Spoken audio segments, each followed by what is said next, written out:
The first Valentine was sent from prison? Say what? If you want to know about it, stay tuned.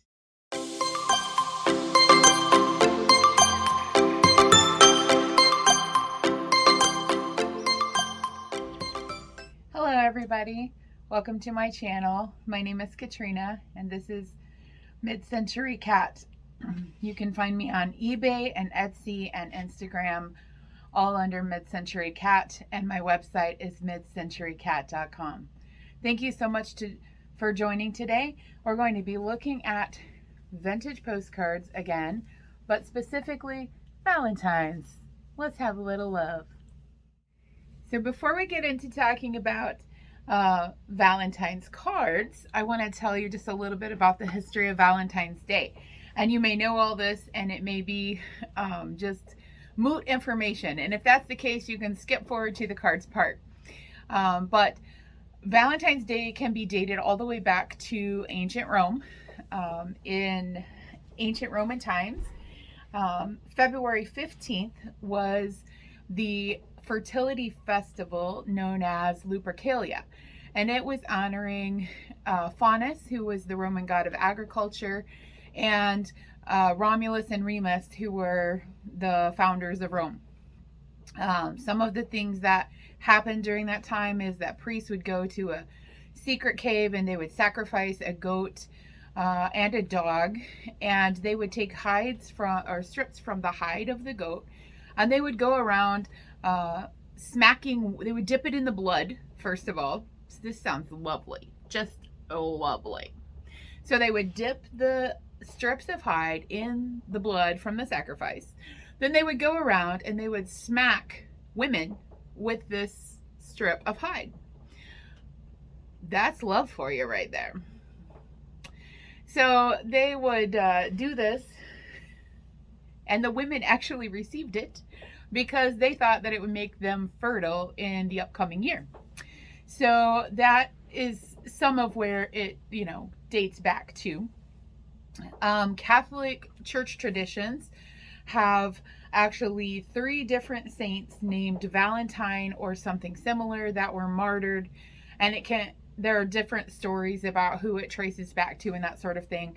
The most commonly accepted is that during the reign of Emperor Claudius II, he actually outlawed marriage for his soldiers because he thought that a single soldier was a better soldier than a married soldier.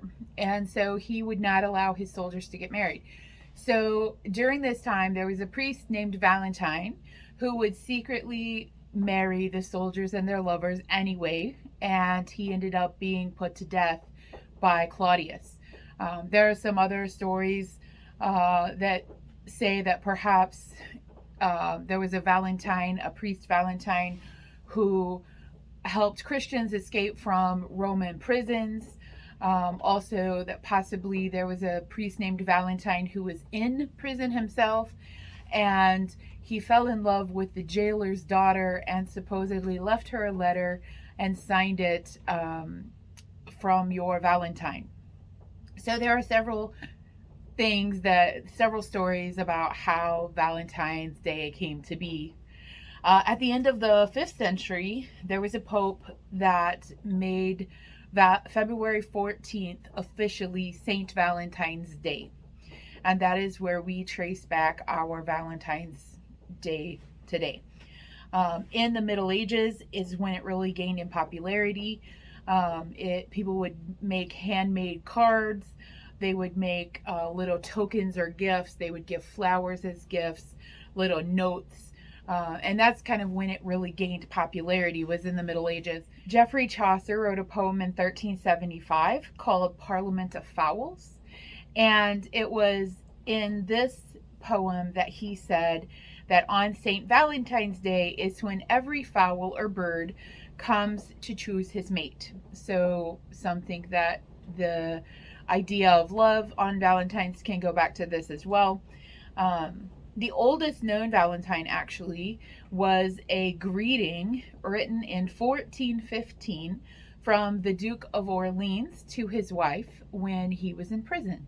He had been captured in a battle and was put in prison and sent a Valentine greeting to his wife. And that is on display in a museum in England somewhere. I'm not sure where. Anyway. In the Victorian era is where the modern idea of Valentine's Day cards really began. In 1834, I believe, there was a gentleman that invented embossing. And so embossing is where you just kind of like press a design into paper. And you can see that on this is an old Valentine's Day card. You can see the embossing here. It's a little easier to see it on the back. You can see that design. And we're going to look at some of these specifically in a minute. I'm going to put the camera down to look at these. So after embossing was invented, and then later on in the 1800s, the idea of printing a card and mass printing a card became available and popular.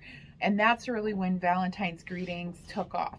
So we have a lot of postcards and Valentine greeting cards today left over from like the 1890s and the early 1900s, all the way up to modern day. And so I'm going to show you a few of those. I'm going to show you some of the differences. Some of them are just beautiful. Some of them are cheesy. They actually, I don't have an example of this to show you, but they did something called a vinegar Valentine, and that was where they would give a kind of the opposite of a Valentine, like I don't love you, so don't keep your hopes up, sort of a message. And there was one that I saw that had a girl handing a lemon to a boy, like this really large lemon, and it said, "To my Valentine, 'tis a lemon that I hand you, and bid you no skidoo, because I love another, there is no chance for you." Such a funny little Valentine, the opposite of a Valentine, a vinegar Valentine. All right, let's take a look at some of these Valentines. Okay, here are a few Valentines. We're going to look through several of them. So as I said, by the Victorian era, some cards were mass produced, and I'm going to show you a couple of examples. These are probably my oldest Valentine's cards that I personally have. They were most likely from the late 1800s. These kinds of cards could be dated all the way though back to the 1850s. They made movable and pop-up cards.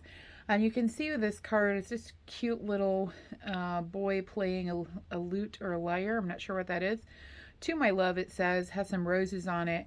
But on the back, it has a little tab so that it can stand up. So the idea with this card was that it would be something you could stand up on your dresser or on a table. So that's one example of one of my older ones. This is another one, and you can see this is damaged. Part of this is broken off. There was something else on this edge here. Probably came out about as far as this one did, but got broken off. And this is a little girl and boy standing in a Victorian flower garden, and you can kind of open this up and prop it up so that it looks like when you're looking straight on, it looks a little bit three-dimensional. So those are a couple of my oldest examples of Valentine's greeting cards. There are greeting cards and there are postcards, and we're going to look at both just a little bit. We're going to look at the postcards first, and we're going to get into the greeting cards. So one thing with the postcards was that if they put, or the greeting cards, if they put flowers on it, especially in Victorian times, in early 1900s, the language of the flower was very important. And so this one you can see has carnations. It's a little bit silvery embossed. This does not have a date on it. This was printed in Saxony, created in London, but you can see two colors of carnations here. And a carnation meant love and distinction. The color was also important because red symbolized passion and love. So there's one. Here's an example of a card with a rose on it. Roses, of course, symbolize love and affection. This one is dated. We have a postmark here of 1908. So this one was sent. This is very lightly embossed. You can see the line here perhaps of the bird. The bird is just slightly three-dimensional, and this building here, this castle, slightly three-dimensional. The roses slightly embossed as well. So this one we can date definitively to at least when it was mailed was 1908. Could have been printed a little earlier than that. This one was printed in Germany. A lot of times when they were printed in Germany, that indicates 20s or 30s, but this was obviously earlier since it was sent in 1908. Here is another one. This one has violets on it. And it also is kind of glittery, also embossed. You can see that it's raised a little bit. So you can see on the back a lot of times a lot easier that how embossed it is. This was a Cupid Valentine series. And so this is embossed, glittery, kind of has a little cheesy saying on it, little verse. This heart of violets, sweet and meek, recall to me that I should seek a maiden's heart that's just as fine and call it my dear Valentine. And so violets meant wisdom and hope and meekness, actually. So this was sent to, perhaps sent to someone, or would have been sent to someone that maybe you were interested in, but you weren't ready to call it love just yet. Or maybe just a friend. I have a couple of examples here with forget-me-nots. This was another flower that was very common. These little blue flowers in this are forget-me-nots. So two examples here of these. Neither one are dated. This one's actually a French one. Gage d'affection. I don't know. I don't speak French, but gauge of affection. And then this one is an English one, and it does not say, oh yeah, this was made in the USA. But forget-me-nots, the idea of a forget-me-not was to express feelings, and particularly express feelings of forget me not. Don't forget me. Don't forget about me. So those are a couple more examples. These are some more postcards. Some of these, when they're embossed, they're like earlier probably, some of them, for like the 1900s to the 1920s. A lot of the ones, as I said, made in Germany, date to the 20s and 30s. When we get to some of these folding ones over here, those are more from the 40s. Probably more, most of these are probably from the 40s, maybe into the 50s. Maybe some from the 30s as well. But here is a sweet little To My Valentine. This was interesting. It has two dates here. This date is 1/12/8, so 1908. But this one, this little tiny date written right here, very light, 1926. So I'm not sure dating on this one, but early 1900s for sure. This one does have a copyright mark I could look up. I have not done that. Just a sweet little To My Valentine card. Here is another one. It's kind of a little bit sparkly or foiled almost. My heart is all for you. Just kind of a sweet little card. This one is dated as well, postmarked 1911, so it would have had to have been printed before 1911, obviously. So that's a pretty little one. Here's another Love's True Offering with a sweet little lamb, with a girl riding the lamb. A lot of times you'll see on Valentine's cards, you'll see children, especially Cupid looking or cherubic looking children. A lot of times also animals that you would consider kind of like sweet animals, like puppies or kitties or lambs or that sort of thing. This one is also dated as well, 1910. And you can see the embossing on this one. It's fairly heavily embossed. Here's another one, also embossed. A lot of these early ones have embossing on it. This was dated 1912. A lot of embossing. I love the old writing. Just so beautiful, so elegant. We don't write like that anymore. At least I don't write like that anymore. My handwriting's atrocious. Here is another one, again embossed, foiled. This one has foil on it. You've captured this poor heart of mine. Won't you be my Valentine? Ah, sweet. 1913. Again, on the back, you can see the embossing really well when you move it in the light like this. This one's kind of cute.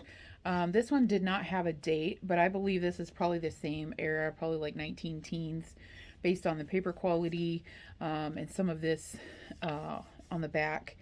And I did look up Robert H. Lloyd of Boston, and they printed a lot of postcards. for holidays specifically. So, excuse me. So, to my Valentine, to love you may be dangerous, but it was worth the risk. I think that's really cute. Unfortunately, this has some damage. So this is not something that would be, highly desirable as a collectible, but it's just really cute. A little Dutch girl and boy on there. Here's another one. This one is not a postcard, actually. This is just a greeting card. To my Valentine, this little card will make it plain that I am caught in Cupid's chain. And just really sweet. Cupid is throwing a chain of flowers around this little cutesy girl and boy couple. This one was kind of funny. This is by Percy Crosby. You can see in his name, he's got the P in the signature there. Percy Crosby made a lot of cards in the 30s, and they're all kind of cartoony. I just thought this was cute. Fool's wisdom: love is fruit, but the pit is mistaken for the flavor. I don't know if this is a vinegar Valentine or a regular one, but it's cute. It's a cute little. Doesn't even actually say Valentine's, but it kind of goes along. So now some of these that are folded ones, these are probably from the 40s. I'd like to be on the right side, my Valentine, and then it's got a little girl behind a fence, and I don't know if you put her on that side of the fence or on this side of the fence, but kind of cute. This is a really plain one, very thin paper. You can see where this is like thick postcard cardstock. This is just very thin paper, so this one's kind of fragile. Cupid is after you, dear Valentine. It's got a little bit of foiling in the water, and Cupid trying to shoot his arrows at a couple of little babies or little children. Here's another folding one that opens up to stand up. You can see it folds over like that so that you can have it as very three-dimensional in a display. These make really great like Valentine's decorations or displays. Little girl and boy walking by. The little girl is other little girls looking over the fence. You used to be my pal. I'm lonely as can be. Won't you give me back your heart and come and play with me? So sadly, she apparently lost him in some way. So here's another folding one, to my Valentine. And this one folds out like this. Here's a little Valentine. And then so you could stand it up against something and it would sort of stand up a little bit like so. So it's a cute little one. Here's another folding one. Won't you be my Valentine? You're not sure what's going on. She looks kind of upset. And then when you unfold it, she's giving him her heart. Another cute one. Here's just a cute one. This one's embossed and foiled. Just simple, not a folding one. Be my Valentine. Peekaboo, I love you. As I said, a lot of times these are like really cutesy little children ones. This one's embossed as well. A lot of times they would do something with flowers in a different way. So these are children's faces put into irises. And you can maybe read this, or maybe you can't. We'll have sweet peace if you'll be my Valentine. So like sweet peas, I guess. They're not irises. We'll have sweet peace, but I think they're doing a play on words with sweet pea, the flower. This one kind of cracks me up. I have to say, this might be one of my favorites that I personally have. Valentine's greetings. She's in a head of lettuce. Let us be each other's Valentines. I always go for the cheesy puns, so I think that one's kind of funny. I like that one a lot. And then look, here's your Valentine. This is maybe dating more from the 50s. This would be a little bit later, but just really cutesy again. Cutesy children. A lot of times these are like real cutesy with children. And I've got several others here. I'm not going to go into all of them or show you all of them. That's a cute one. I'll dig and work for you, my Valentine. She loves me not. But you'll notice kind of the common theme is like children and flowers. A lot of children on these. But anyway, I hope you enjoy this. Go out and look for some Valentines. Yeah.